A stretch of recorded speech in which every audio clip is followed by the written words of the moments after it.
"Finally, you're out of my life," she said. "The company is mine now. My name is Silas Ward, and that's what my wife said as the judge handed down my sentence. 5 years in prison for a crime I didn't commit," she clapped in open court. I didn't turn to look at her, didn't give her the satisfaction, but I saw the smirk on her reflection in the courtroom glass, small, smug, polished. "They said I embezzled funds from my own company, that I falsified ledgers, funneled money offshore. The paper trail was perfect, too perfect because I didn't make it. She did." The officer came forward with the cuffs. "Hands," he said like I was a nuisance. As he pulled my arms behind my back, I leaned toward my lawyer and slipped him a folded note I'd kept tucked in my palm since the trial began. No one saw, not even her. Inside it read, "Find Michael Carter immediately. Tell him his only son has been imprisoned on false charges. My wife has no idea who my real father is." She thought I was done. She thought she knew who she married. She thought this was over, but she never asked where I came from. She never thought I was born with a backup plan.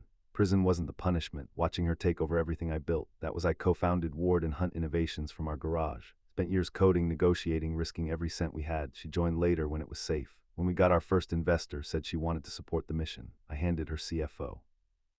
I trusted her. She married into my life and into my company. And apparently she married out of both the same day. From inside, I got news fast. The moment I was booked, she changed the locks on the house, revoked my access to all accounts, and made a dramatic video press release. "My husband's betrayal broke me," she said with a tearless sob, "but I will rise." People applauded her. Investors backed her. She played America's grieving wife, the strong woman reclaiming her power. She even posted a black and white photo of us with a caption, "Sometimes love becomes survival." My lawyer came the next morning. "I found him," he said. "Michael Carter." He paused. "You're serious? That's your father?" I just nodded once. "He's ready to talk," my lawyer said. "He's flying in." I looked through the glass, my face unreadable. "Good," I said. "Let's begin." Michael Carter wasn't just some powerful businessman. He was the Michael Carter, the reclusive venture titan behind half of Silicon Valley's unicorns. Forbes called him the Kingmaker. Most people didn't even know what he looked like now, but I did because he visited my mother once a year. Quiet, no headlines, just respect. She made him promise to never interfere with my life unless I asked. She didn't want his legacy to overshadow who I became, and I kept that promise until now. He walked into the prison's legal visitation room like he owned the air around him. No bodyguards, no introductions, just Silas. I stood. "Thank you for coming." He looked at me for a long beat. "Your mother would have wanted me to." Then he sat, pulled out a thick folder. "This is everything on her," he said. "Her aliases, her movement of funds, offshore accounts she didn't know I could trace. She thinks she's a genius," I said. Michael just smiled.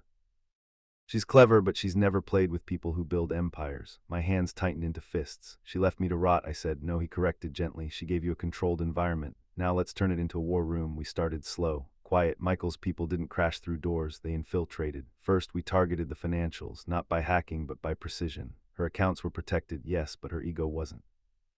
She had started siphoning off company funds into a private consulting firm under her maiden name. Michael bought the firm anonymously. By the time she realized someone was shadowing her transfers, her safe zone was ours. Then came the employees. She fired everyone loyal to me after the trial, but loyalty isn't erased with pink slips. One by one, they started reaching out quietly with documents, patterns, flags. "She's restructuring everything for a sale," one ex-staffer told my lawyer. "Foreign buyer, aggressive timeline." I clenched my jaw. She was planning to gut the company and vanish. Michael's voice was steady on the phone. "We let her get to the table, but we choose the buyer." Meanwhile, inside prison, I stayed quiet, routine, respectful. I played the part she wrote for me until the warden handed me a letter one morning. No return address, just a sentence in her handwriting. "I'm sorry it had to be this way." I read it twice, then smiled slowly. She thinks the ending's already written. 2 months later, a bidding war broke out, exactly as Michael planned. My wife thought she was orchestrating the deal of the decade, selling our company to a Chinese tech firm for nearly double its value. She was already on magazine covers, labeled a visionary under pressure. She didn't realize that both top bidders were fronts, shell firms backed by Carter Holdings. She wasn't selling the company, she was selling it back to me. She set the meeting for Thursday. My lawyer said during our weekly visit downtown, full boardroom, the final sign-off, and she doesn't know. I asked. He shook his head. "Your name won't show until the final page. You'll be in that room, but to her you're just the buyer's legal advisor." I nodded once. Inside, I practiced control. I focused on every breath, every moment. I wouldn't be walking into that boardroom to scream or accuse. I was walking in to watch her hand me everything legally. And then the night before the meeting, a guard passed me a new envelope. This one wasn't hers. Inside was a photo with someone I recognized instantly. My co-founder, the one I trusted like a brother. It hit me like a silent detonation. The photo wasn't blurry or accidental. It was crisp, clear, her hand on his chest, both of them smiling intimately, like they hadn't just shared betrayal, but had built it together. It explained everything. Why the digital breadcrumbs were so perfectly placed, why he didn't defend me during the trial, why he stayed silent while the company's narrative shifted. He wasn't collateral, he was her accomplice. She's not just selling to escape. I told Michael over a secure line the next morning. She's buying his loyalty with my legacy. Michael didn't sound surprised. We already suspected him, but now it's personal. That's useful. I stared at the photo again, this time not with anger, but precision. I want them both in that room, I said. Don't tip him off. They'll be there, he said. He's the one bringing the final documents. They're expecting a foreign buyer. I exhaled slowly. I didn't want courtroom justice. I didn't want revenge headlines. I wanted the kind of silence that shakes people for years. And tomorrow I'd watch them walk into a deal designed to bury them in their own signatures. The boardroom was glass-walled high above the city. Morning sun reflected off steel and marble. I arrived first in a tailored navy suit, quiet, forgettable, just another legal rep for the acquiring firm. She walked in 10 minutes later, radiant in white, confident, fake, humble. Behind her, he followed my former partner, laughing at something. She whispered. His hand grazed the small of her back like he owned what I built. They didn't even glance at me. The buyer's team was already seated, all Carter's people, Ivy League faces, passive smiles, diamond pens. They opened the packet slowly. Pages flipped, the terms were generous, excessively so. She grinned. Almost feels criminal, she joked. The lead counsel nodded. One signature left, final page. She grabbed the pen, paused dramatically, then she saw it. My name's Silas Ward, she said aloud, confused. Why's his name here? Her partner leaned over, scanning. His face drained, then I spoke calm, steady. You just sold your controlling stake to me. The room froze. I didn't come back to accuse you, I continued.